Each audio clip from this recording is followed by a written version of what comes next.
Important ये है कि मुझे पेपर हल कैसे करना है। अधिकतर बच्चे नेगेटिव मार्किंग में फंस गए। नेगेटिव मार्किंग ने पूरी तरह मार डाला बच्चों को। पेपर इजी सा लगा और इस चक्कर में 130 135 तक पर्सन किए। मतलब बेवकूफी की हद होती है। कभी भी जिस पेपर में जीके हो, साइकोलॉजी हो, आईसीटी हो, सब्जेक्ट हो, टीचिंग मेथड हो, वहां कभी भी इतने प्रश्न नहीं करने चाहिए, किसी भी हाल में, याद रखना। अगर आपका रवैया रहा, आपका दृष्टिकोण रहा, इन गलतियों से आपको सीखना और फिर आगे बढ़ना है।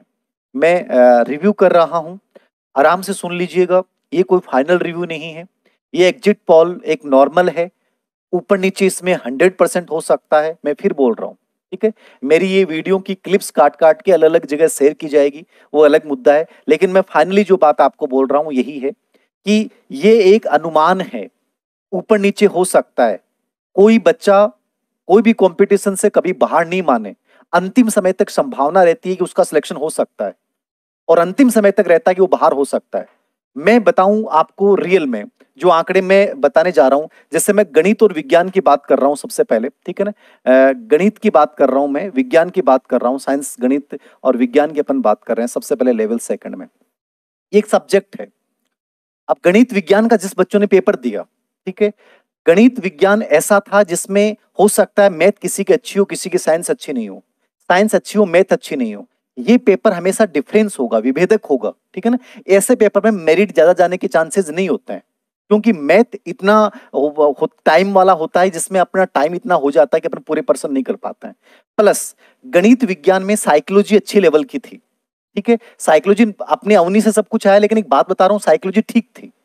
टीचिंग मेथड यहाँ पे बहुत इंपॉर्टेंट थे, यानी टीचिंग मेथड यहाँ डिफरेंस पैदा कर रहे हैं। इसलिए मैंने आपको बार बार बोला था टीचिंग मेथड जो अच्छा करेगा वो अच्छा करेगा। तो टीएम जिसके बहुत अच्छे गए साइंस मैथ में, वो टॉप कर रहा है, वो बहुत टॉप कर रहा है। और मेरे पास बहुत सारे ऐसे बच्चे हैं जो अप्रत्याशित नंबर हैं उनके, जो 10 लेने आएंगे गजब तरीके से, लेकिन फिर भी बेचारे बहुत सारे बच्चे इसको मैनेज नहीं कर पाए। जीके भी ठीक ठाक था, जीके तो खैर सभी का नॉर्मली आया इस बार, लेकिन फिर भी टीचिंग मेथड ने डिफरेंस पैदा किया। गणित विज्ञान का एक लेवल ठीक था, विज्ञान नॉर्मल था, बट मैथमेटिक्स में टाइम मैनेजमेंट नहीं कर पाए। इन सब को लेकर जो मेरिट का अनुमान मैं बता रहा हूं जनरल से, आप देखना एक जनरल का एक आंकड़ा होता है, उससे आप अनुमान लगा सकते हैं। जनरल का जो आंकड़ा आ रहा है मेरे पास, जो जितने भी बच्चों से मैंने बात की, जितने एक्सपर्ट से बात की है, मैं मान रहा हूं कि जनरल के अंतर्गत, इसके अंतर्गत जनरल के अंतर्गत जो है वो 97 से लेकर और 1, ये मेरे कोडिंग जनरल की मेरिट रहनी चाहिए, ठीक है ना। 97 से लेके मैं मान रहा हूं कि 102, ये पर्सन जिस बच्चे के सही हैं, ये क्वेश्चंस की बात कर रहा हूं, याद रखना, नंबर की बात नहीं है, जिसके ये पर्सन सही हैं, यानी इनके बीच में आ रहा है माइनस नेगेटिव वेगेटिव कट के, वो बच्चा सिलेक्शन की दौड़ में 100% शामिल है। हो सकता है, हो सकता है 95 प्लस वाला हर बच्चा सिलेक्ट हो जाए। कोई बड़ी बात मत मानिएगा। जब पेपर हम देते हैं उस समय लगता है मेरे बहुत सारे थे, लोगों ने इतने माइनस किए, 120 130 35, बाहर आए तो और कम हो गए। और जब अधीनस्थ सेवा चयन बोर्ड अपनी रियल में माया दिखाएगा, मतलब आंसर की जारी करेगा, कुछ भी मान सकता है, कुछ भी मान सकता है, मान लीजिएगा आप। मैंने देखा है पीटीआई एग्जाम वगैरह में, इनमें साइकोलॉजी में, इनमें आंसर कुछ भी मान सकता है, ठीक है ना। तो कोई बड़ी बात नहीं है, 2 से 4 5 नंबर 6 नंबर ऊपर नीचे हो जाए, परवाह मत करना। मैं फिर कह रहा हूं, कुछ भी नहीं है कंपटीशन, इससे बड़ा कंपटीशन ये है। और आगे जिंदगी में लड़ना, ये सबसे बड़ी चीज है। मैं फिर बोल रहा हूं, हारना मत। जो बच्चे कमजोर रहे हैं, मैं उन बच्चों को फिर बोल रहा हूं, एक साधारण कंपटीशन था, इसको साधारण मान के चलिए। जिंदगी खत्म नहीं है, याद रखना। सेकंड ग्रेड है, ग्रेड फेस्ट है, कॉलेज लेक्चर है, संगणक एग्जाम है, एलडीसी है, ईओआरओ की साइंस मैथ वाले बच्चों के लिए इतना गजब का चांस होता है, इतनी गजब की पोस्ट होती है, छोड़ना मत। जो बच्चे रह गए और जो बच्चे इस दायरे में आ रहे हैं, उन बच्चों को मेरी राय ये है, मेहनत मत छोड़ देना, सिलेक्शन कंफर्म मत मान लेना। लेकिन हम ये मान के चल रहे हैं कि 97 से 102 जो जनरल में है, जिसके पर्सन सही है, वो सिलेक्शन की दौड़ में 100% शामिल है। इसमें आप ओबीसी, एमबीसी, ईडब्ल्यूएस, इनका क्या क्राइटेरिया मानेंगे? तो इसका सिंपल सा क्राइटेरिया होता है। देखो आजकल जनरल और ओबीसी इक्वल सी रहती हैं, मतलब कि नॉर्मली अपन मान के चलें कि यहाँ पे 2 से 4 प्रश्नों का अंतर रहेगा, लेकिन साइंस मैंने कहा कि डिफरेंस पैदा करेगा, बाकी विषय में सेम हो सकता है, लेकिन विज्ञान डिफरेंस पैदा करेगा। तो मैं ये मान रहा हूं कि विज्ञान में ओबीसी की जो मेरिट या जो बच्चे सेफ जोन में है, वो 93 से लेकर 95 के बीच के जो बच्चे हैं, वो मैं मानता हूं सेफ जोन है, ठीक है ना। यहां यदि आप हैं तो मेरे अकॉर्डिंग सिलेक्शन हो जाना चाहिए जो मेरे पास आया है।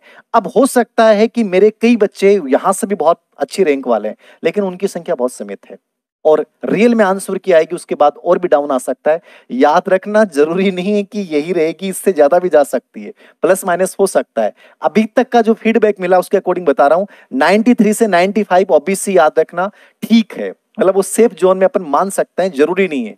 बाकी देखो सबसे सेफ जोन ये होता है कि जो 100 प्लस है ना, ये वो बच्चे होते हैं जिनको अपने आप को कंप्लीटली आश्वस्त मान लेना चाहिए और आगे सेकंड ग्रेड या ग्रेड फर्स्ट या कॉलेज लेक्चर के ऊपर उन्हें फोकस करना चाहिए, याद रखना, ठीक है। और जिसका नहीं हुआ उसको भी तैयारी तो देखो करनी है, तो मेरे अकॉर्डिंग तैयारी कंटिन्यू रखें।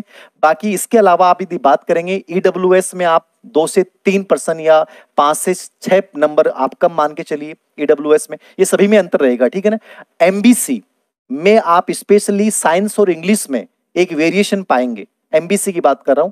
ईडब्ल्यूएस में भी साइंस और इंग्लिश में वेरिएशन बड़ा पाया जाएगा, तो यहां पे मान सकते हैं 90 प्लस जो बच्चे हैं ईडब्ल्यू इसमें एमबीसी में, वो बच्चे सिलेक्शन के दायरे में हैं, याद रखना।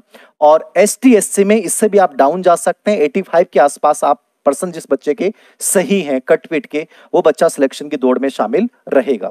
तो ये गणित विज्ञान का मैंने बताया है, ठीक है। 100 प्लस वाला बच्चा 100% सिलेक्शन की दौड़ में है। बाकी मैंने 97 से 100 के बीच में, ये मुझे लग रहा है कि ठीक है, ये बच्चा बढ़िया लाइन में है।